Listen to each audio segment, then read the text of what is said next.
ಗರ್ಭಿಣಿಯರು ಮಾತ್ರ ಅಲ್ಲ, ಮಹಿಳೆಯರು ಮೊದಲನೇದಾಗಿ ಮದ್ಯಪಾನ ಸೇವನೆ ಮಾಡಲೇಬಾರ್ದು. ಗರ್ಭಾವಸ್ಥೆಯಲ್ಲಿ ಮಾಡಲೇಬಾರ್ದು. ಯಾವ ಕಾರಣಕ್ಕೂ ಮಾಡಬಾರ್ದು. ಎಷ್ಟು ಡೋಸ್ ಆಗ್ಬೋದು, ಏನೇ ಆಗ್ಬೋದು, ಎಂಥ ಸಂದರ್ಭ ಆಗಿರ್ಬೋದು, ಯಾವುದೇ ಕಾರಣಕ್ಕೂ ಮಾಡಬಾರ್ದು. ಅದು ಅರ್ಲಿ ಪ್ರೆಗ್ನೆನ್ಸಿ ಅಂತ ಅಂದಾಗ ಫಸ್ಟ್ ಟ್ರೈಮಿಸ್ಟರ್, ಮೊದಲ 3 ತಿಂಗಳು, ಅದು ಇನ್ನೂ ಸೆನ್ಸಿಟಿವ್, ಅದು ಇನ್ನೂ ಬಹಳ ಕಷ್ಟಗಳೇ. ಆದರೆ ಗರ್ಭಾವಸ್ಥೆಯಲ್ಲಿ ಸಂಪೂರ್ಣವಾಗಿ ಇದು ನಿಷಿದ್ಧ. ಕಾರಣ ಏನಂದರೆ, ಆಲ್ಕೋಹಾಲ್ನ ಸೇವನೆ ಮಾಡಿದಾಗ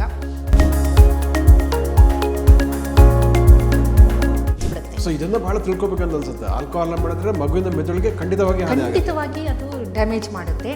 ನಂತರ ಏನಾಗುತ್ತೆ, ಮಗು ಹುಟ್ಟಿದಾಗ ಆ ಮಗುವಿನಲ್ಲಿ ಫೀಟಲ್ ಆಲ್ಕೋಹಾಲ್ ಸ್ಪೆಕ್ಟ್ರಮ್ ಡಿಸಾರ್ಡರ್ ಅಂತ ಒಂದು ಕಾಯಿಲೆಗಳ ಕೂಟ. ಅದು ಸ್ಪೆಕ್ಟ್ರಮ್ ಅಂದರೆ ಬೇರೆ ಬೇರೆ ಬೇರೆ ಥರ ವೇರಿಯೇಷನ್ ಇರುತ್ತೆ. ಫೀಟಲ್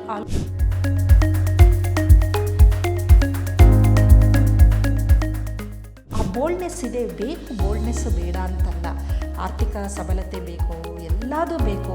ಆದರೆ ಕೆಲವೊಂದು ವಿಚಾರದಲ್ಲಿ ಎಲ್ಲೋ ನಾವು ಒಂದು ಎಚ್ಚರಿಕೆಯನ್ನು ಸಹ ನಾವು ತೆಗೆದುಕೋಬೇಕಾಗುತ್ತೆ.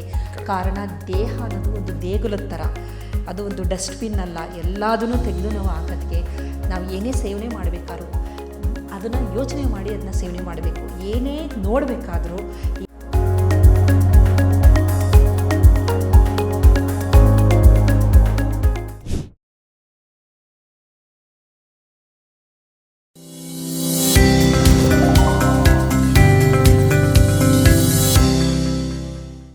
ನಮಸ್ಕಾರ ವೀಕ್ಷಕರೇ, ನೀವು ನೋಡ್ತಾ ಇದ್ದೀರಾ ವಿಶ್ವವಾಣಿ ಹೆಲ್ತ್. ನಾಮ್ ಕೇಶವ್ ಪ್ರಸಾದ್.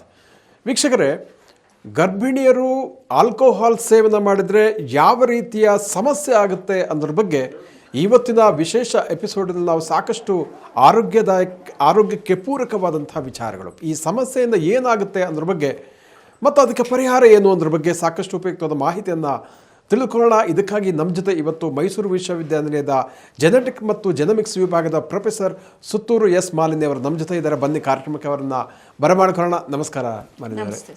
ಸೊ ಅಂದಹಾಗೆ ಈ ಗರ್ಭಿಣಿಯರಲ್ಲಿ ಆಲ್ಕೋಹಾಲ್ ಸೇವನೆಯಿಂದಾಗಿ ಯಾವ ರೀತಿಯ ಪರಿಣಾಮ ಆಗುತ್ತೆ, ಸೊ ಇದು ಎಷ್ಟು ಅಪಾಯಕಾರಿ ಮತ್ತು ಇದಕ್ಕೆ ಪರಿಹಾರ ಏನಾದರೂ ಇದೆಯಾ, ಇತ್ಯಾದಿ ವಿಚಾರಗಳ ಬಗ್ಗೆ ಹೇಳ್ತೀರಾ ಅಂತ. ಸರ್, ಖಂಡಿತ.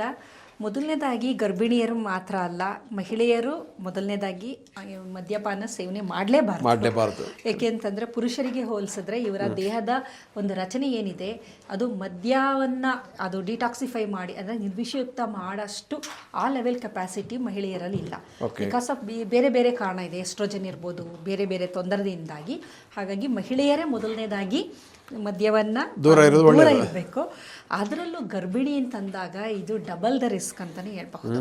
ಕಾರಣ ಏನಂತಂದರೆ, ಗರ್ಭಾವಸ್ಥೆಯಲ್ಲಿ ಮಹಿಳೆಯರೇನಾದರೂ ಆಲ್ಕೋಹಾಲ್ ಸೇವನೆ ಮಾಡಿದ್ರೆ, ಯಾವುದೇ ವ್ಯಕ್ತಿ ಆಲ್ಕೋಹಾಲ್ ಸೇವನೆ ಮಾಡಿದಾಗ ಅದು ನಮ್ಮ ಕರುಳಿಗೆ ಹೋಗಿ ಅನಂತರ ಅದು ನಮ್ಮ ಲಿವರ್ ಏನಿದೆ ಅಲ್ಲಿ ಹೋಗುತ್ತೆ. ಲಿವರೇ ನಮ್ಮ ದೇಹದಲ್ಲಿ ಏನೇ ಒಂದು ರಾಸಾಯನಿಕ ಆಗ್ಬೋದು ಅದನ್ನು ನಿರ್ವಿಷಯುಕ್ತ ಮಾಡುವಂತಹ ಒಂದು ಅಂಗ ಅಂತ ಅನ್ಬೋದು. ಅದ್ಭುತ ಅದು. ಎಲ್ಲ ವಿಷಗಳನ್ನು ಅದು ವಿಷವಲ್ಲದೆ ನಿರ್ವಿಷಯುಕ್ತ ಮಾಡಿ ದೇಹದಿಂದ ಹೊರ ಹಾಕೋದು ಲಿವರ್. ಹಾಗಾಗಿ ಮಹಿಳೆಯರು, ಗರ್ಭಿಣಿ ಸ್ತ್ರೀ ಆಲ್ಕೋಹಾಲ್ ಸೇವನೆ ಮಾಡಿದ್ರು ಯಾವುದೋ ಒಂದು ಅಕೇಶನಲ್ಲಿ ಅಂತ ಇಟ್ಕೊಂಡಾಗ ಮಾಡಲೇಬಾರ್ದು. ಅದು ಗರ್ಭಾವಸ್ಥೆಯಲ್ಲಿ ಮಾಡಲೇಬಾರ್ದು, ಯಾವ ಕಾರಣಕ್ಕೂ ಮಾಡಬಾರ್ದು. ಎಷ್ಟು ಡೋಸ್ ಆಗ್ಬೋದು, ಏನೇ ಆಗ್ಬೋದು, ಎಂಥ ಸಂದರ್ಭ ಆಗಿರ್ಬೋದು, ಯಾವುದೇ ಕಾರಣಕ್ಕೂ ಮಾಡಬಾರ್ದು. ಅದು ಅರ್ಲಿ ಪ್ರೆಗ್ನೆನ್ಸಿ ಅಂತ ಅಂದಾಗ ಫಸ್ಟ್ ಟ್ರೈಮಿಸ್ಟರ್, ಮೊದಲ 3 ತಿಂಗಳು, ಅದು ಇನ್ನೂ ಸೆನ್ಸಿಟಿವ್, ಅದು ಇನ್ನೂ ಬಹಳ ಕಷ್ಟಗಳೇ. ಆದರೆ ಗರ್ಭಾವಸ್ಥೆಯಲ್ಲಿ ಸಂಪೂರ್ಣವಾಗಿ ಇದು ನಿಷಿದ್ಧ. ಕಾರಣ ಏನಂದರೆ, ಆಲ್ಕೋಹಾಲ್ನ ಸೇವನೆ ಮಾಡಿದಾಗ ಅದು ನಮ್ಮ ಲಿವರಲ್ಲಿ 2 ಥರದ ಎನ್ಸೈಮ್ಗಳಿದೆ. ಆಲ್ಕೋಹಾಲ್ನ ಡಿಟಾಕ್ಸಿಫೈ ಮಾಡುವಂಥದ್ದು, ಅಂದರೆ ನಿರ್ವಿಷಯುಕ್ತ ಮಾಡೋವಂಥದ್ದು.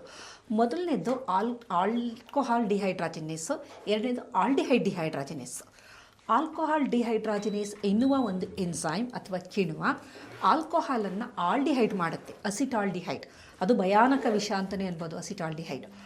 ನಂತರ ಆ ಪ್ರೊಸೆಸ್ಸು ಕಂಟಿನ್ಯೂ ಆಗಿ ಈ ಅಸಿಟಾಲ್ಡಿಹೈಡ್ ಸಿಟ್ರಿಕ್ ಆ್ಯಸಿಡ್ ಆಗುತ್ತೆ, ಇನ್ನೊಂದು ಕಿಣ್ವದ ಮುಖಾಂತರ ಆಲ್ಡಿಹೈಡ್ ಡಿಹೈಡ್ರಾಜಿನೇಸ್ ಅಂತ 2 ಎನ್ಸೈಮ್ಗಳು ಇದೆ.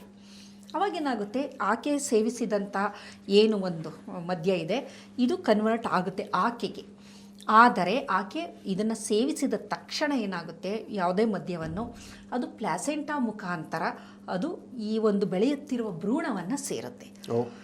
ಭ್ರೂಣದಲ್ಲಿ ಈ ಲಿವರ್ ಎನ್ಸೈಮ್ಗಳು ಏನಿದೆ ಅದು ಇನ್ನೂ ಅಷ್ಟು ಎಫಿಷಿಯೆಂಟ್ ಆಗಿರಲ್ಲ, ಇನ್ನೂ ಹಾಗೇ ಇರೋದಿಲ್ಲ. ಅದು ಒಂದು 5% ಮಾತ್ರ ಇರುತ್ತದು ಎಫಿಷಿಯನ್ಸಿ. ಹಾಗಾಗಿ ಇಲ್ಲದ ಕಾರಣ ಅಂತಾರೆ. ಕೆಲವು ಸಲ ಬೆಳವಣಿಗೆ ಹಂತದ ಮೇಲೆ ಡಿಪೆಂಡ್ ಆಗಿರುತ್ತೆ. ಫಸ್ಟ್ ಟ್ರೈಮಿಸ್ಟರ್ ಮೊದಲ 3 ತಿಂಗಳು ಆದರೆ ಇನ್ನೂ ಇರೋದೇ ಇಲ್ಲ ಅದು.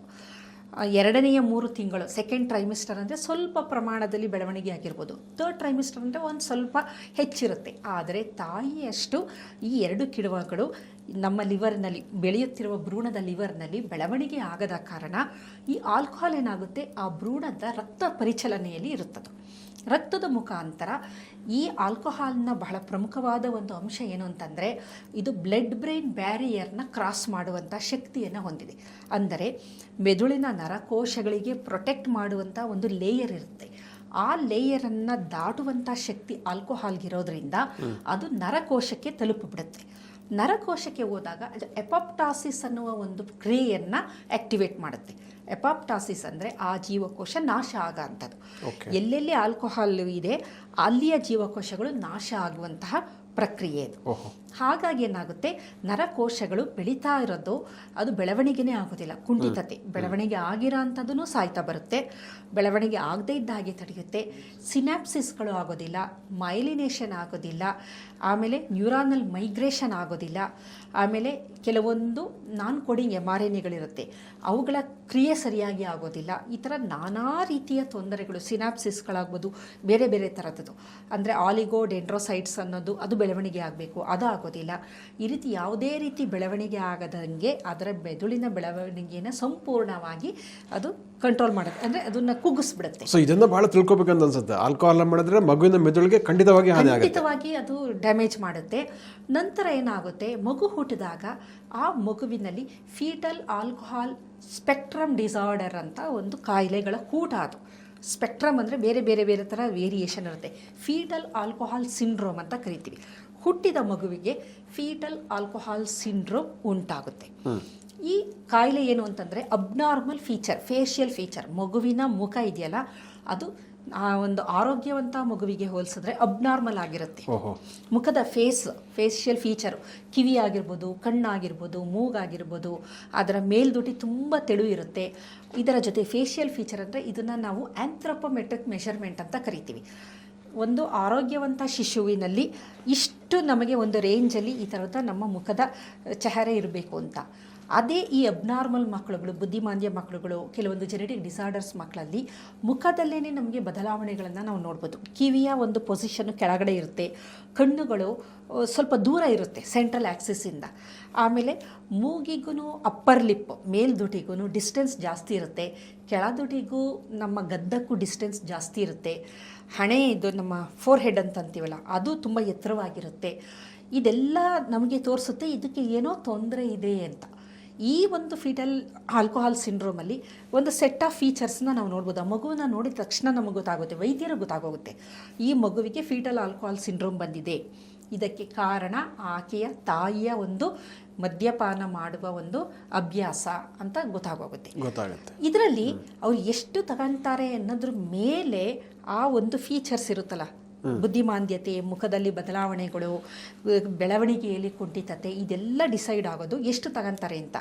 ಅದರಲ್ಲಿ mild form of fetal alcohol syndrome ಇದೆ, ಅಂದರೆ ಸ್ವಲ್ಪ ಪ್ರಮಾಣದಲ್ಲಿ ಕಡಿಮೆ ಇರೋಂಥದ್ದು.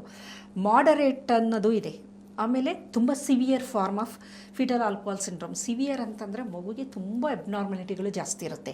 ಮಾಡ್ರೇಟ್ ಅಂದರೆ ಅದಕ್ಕೂ ತೊಂದರೆಗಳಿದೆ, ಒಂದು ಹಂತದಲ್ಲಿದೆ. ಮೈಲ್ಡಲ್ಲಿ ಸ್ವಲ್ಪ ಪ್ರಮಾಣದಲ್ಲಿದೆ. ಇದೆಲ್ಲ ಏನು ಅಂತಂದರೆ ತಾಯಿಯ ಗರ್ಭಾವಸ್ಥೆಯಲ್ಲಿ ಯಾವ ತಿಂಗಳಿನಲ್ಲಿ ಅವಳು ಸತತವಾಗಿ ಆಲ್ಕೋಹಾಲ್ನ ತಗೊತಾ ಇದ್ದು, ಅಥವಾ ಎಷ್ಟು ಡೋಸ್, ಎಷ್ಟು ಪ್ರಮಾಣದಲ್ಲಿ ಅದನ್ನು ತಗೊತಾ ಇದ್ಲು, ಇದೆಲ್ಲದರ ಮೇಲೆ ನಿರ್ಧಾರ ಆಗುವಂತಹದ್ದು ಇದು.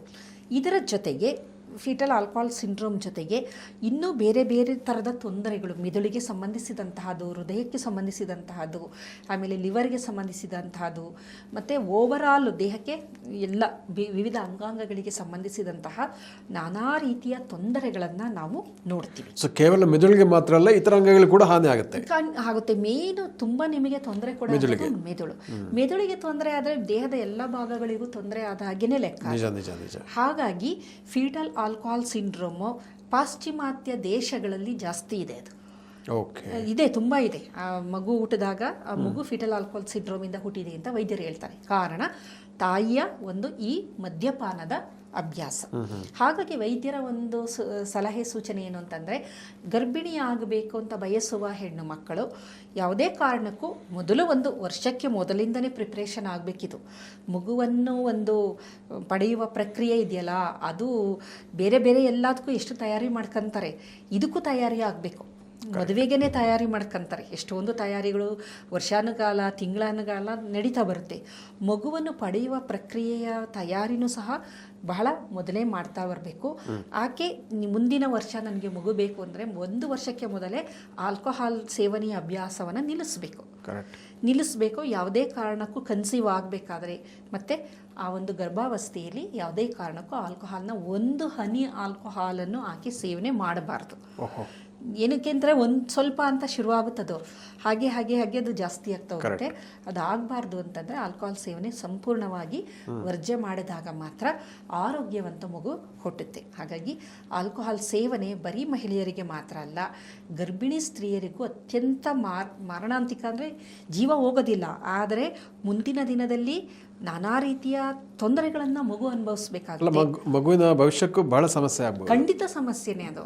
ಬುದ್ಧಿಮಾಂದ್ಯ ಮಗು ಅದು ಅಂತಂದಾಗ ಜೀವನ ಪೂರ್ತಿ ಅನುಭವಿಸಬೇಕಾಗುತ್ತೆ. ಸಂಪೂರ್ಣ ಜವಾಬ್ದಾರಿ ತಾಯಿಯೇ ಹೊರ್ತಾಳೆ, ಅವಳಿಗೂ ತೊಂದರೆನೇ ಅದು. ಮೀನು ಇಲ್ಲಿ ತಂದೆ ತಾಯಿ ಅಂತ ನೋಡಿದಾಗ ತಂದೆಯ ಪಾತ್ರ ಇಲ್ಲಿ ಕಮ್ಮಿ.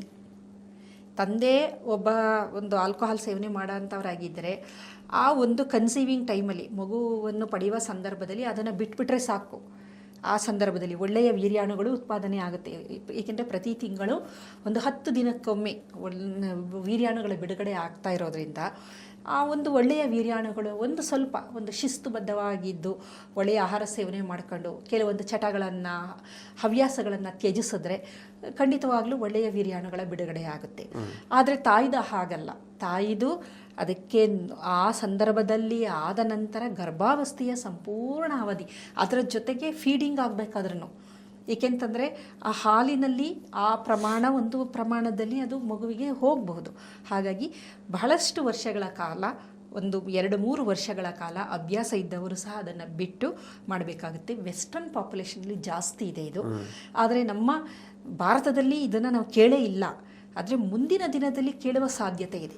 ಕರೆಕ್ಟ್. ಏಕೆಂತಂದರೆ ಈಗ ನಮ್ಮ ಎಲ್ಲ ಹವ್ಯಾಸಗಳು ಬದಲಾಗ್ತಾ ಇರೋದ್ರಿಂದ ಹೆಣ್ಣು ಮಕ್ಕಳನ್ನು ಕುಡಿತಾರೆ, ಹೆಣ್ಣು ಮಕ್ಕಳು ಸ್ಮೋಕ್ ಮಾಡ್ತಾರೆ, ಎಲ್ಲ ನಡೀತಾ ಇದೆ. ಇಲ್ಲ ಈಸಿಯಾಗಿ ಸಿಗುತ್ತೆ ಆಲ್ಕೋಹಾಲ್ ಇವಾಗ ಎಲ್ಲ ಕಡೆ. ಆಮೇಲೆ ಮೊದಲು ಆಶ್ಚರ್ಯ ಆಗೋದು, ಯಾರೇ ಒಂದು ಆಲ್ಕೋಹಾಲ್ ಆ ಒಂದು ಲಿಕ್ಕರ್ ಶಾಪ್ಗೆ ಹೋಗಿ ನೀವು ಅದನ್ನು ತಗೊಳ್ಳೋದು ಅನ್ನೋದು ಕದ್ದು ಮುಚ್ಚಿ ಹೋಗೋರು. ಅವರು ಹೌದೌದು, ಹೆಣ್ಮಕ್ಳು ಹೋಗ್ತಾನೆ ಇರಲಿಲ್ಲ, ಗಂಡಸರೇ ಕದ್ದು ಮುಚ್ಚಿ ಹೋಗೋರು. ಅದು ಧೈರ್ಯವಾಗಿ. ಹೆಣ್ಣು ಮಕ್ಕಳಂತೂ ಯಾರು ಆ ಕಡೆ ನಾವು ನೋಡಿದ್ದಂಥದ್ದೇ ಇಲ್ಲ. ಆದರೆ ಇವಾಗ ಮೆಡಿಕಲ್ ಶಾಪಲ್ಲಿ ನೀವು ಯಾವ ಥರ ಮೆಡಿಸಿನ್ ತಗೊಂತೀರಾ ಆ ಥರ ಆಲ್ಕೋಹಾಲ್ ಇದಕ್ಕೆ ಹೋಗ್ಬಿಟ್ಟು ಅಲ್ಲಿ ತಗೊಳ್ಳೋ ಅಂಥ ಪರಿಸ್ಥಿತಿ ಬಂದಿದೆ. ಅದು ನಾವು ನೋಡ್ತಾ ಇದ್ದೀವಿ. ಇತ್ತೀಚೆಗೆ ಅದು ಜಾಸ್ತಿ ಆಗ್ತಿದೆ. ಅಂದರೆ ಆ ಬೋಲ್ಡ್ನೆಸ್ ಇದೆ, ಬೇಕು, ಬೋಲ್ಡ್ನೆಸ್ ಬೇಡ ಅಂತಲ್ಲ, ಆರ್ಥಿಕ ಸಬಲತೆ ಬೇಕು, ಎಲ್ಲದೂ ಬೇಕು. ಆದರೆ ಕೆಲವೊಂದು ವಿಚಾರದಲ್ಲಿ ಎಲ್ಲೋ ನಾವು ಒಂದು ಎಚ್ಚರಿಕೆಯನ್ನು ಸಹ ನಾವು ತಗೋಬೇಕಾಗುತ್ತೆ. ಕಾರಣ ದೇಹ ಅನ್ನೋದು ಒಂದು ದೇಗುಲದ ಥರ, ಅದು ಒಂದು ಡಸ್ಟ್ಬಿನ್ ಅಲ್ಲ. ಎಲ್ಲದನ್ನು ತೆಗೆದು ನಾವು ಹಾಕೋದಕ್ಕೆ ನಾವು ಏನೇ ಸೇವನೆ ಮಾಡಬೇಕಾದ್ರೂ ಅದನ್ನು ಯೋಚನೆ ಮಾಡಿ ಅದನ್ನ ಸೇವನೆ ಮಾಡಬೇಕು. ಏನೇ ನೋಡಬೇಕಾದ್ರೂ, ಏನೇ ಕೇಳಬೇಕಾದ್ರೂ, ಮಾತಾಡಬೇಕಾದ್ರೂ ಮೆದುಳಿಗೆ ಸಂಬಂಧಿಸಿದಂಥದ್ದು ಒಳ್ಳೆಯ ವಿಚಾರಗಳನ್ನು ನಾವು ತಗೋಬೇಕಾಗುತ್ತೆ. ಹಾಗಾಗಿ ನಮ್ಮ ಮೆದುಳು ದೇಹನ ಡಸ್ಟ್ಬಿನ್ ಮಾಡ್ಕೊಳ್ಳದೆ ಒಳ್ಳೆಯದಕ್ಕೆ ಮಾತ್ರ ಮೀಸಲಾಗಿ ನಾವು ಇಟ್ಕೊಂಡ್ರೆ ಖಂಡಿತ ಆಕೆನೂ ಚೆನ್ನಾಗಿರ್ತಾಳೆ, ಆಕೆಗೆ ಹುಟ್ಟುವ ಮಗುವನ್ನು ಸಹ ಆರೋಗ್ಯವಂತವಾಗಿರುತ್ತೆ. ಭಾಳ ಚೆನ್ನಾಗಿ ಹೇಳಿದ್ರಿ.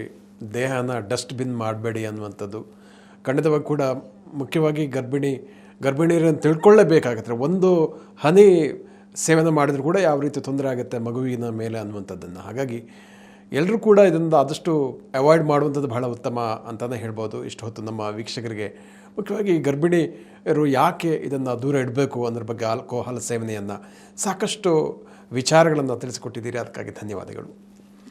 ವೀಕ್ಷಕರೇ, ಇಂತಹ ಮತ್ತಷ್ಟು ಉಪಯುಕ್ತ ವಿಡಿಯೋಗಳಿಗೆ ವಿಶ್ವವಾಣಿ TV ಹೆಲ್ತ್ ಚಾನಲನ್ನು ಸಬ್ಸ್ಕ್ರೈಬ್ ಮಾಡಿ ಮತ್ತು ವೀಕ್ಷಿಸಿ, ಶೇರ್ ಮಾಡಿ ಅಂತ ಕೇಳ್ಕೊಳ್ತಾ ಇದ್ದೀನಿ. ವಂದನೆಗಳು.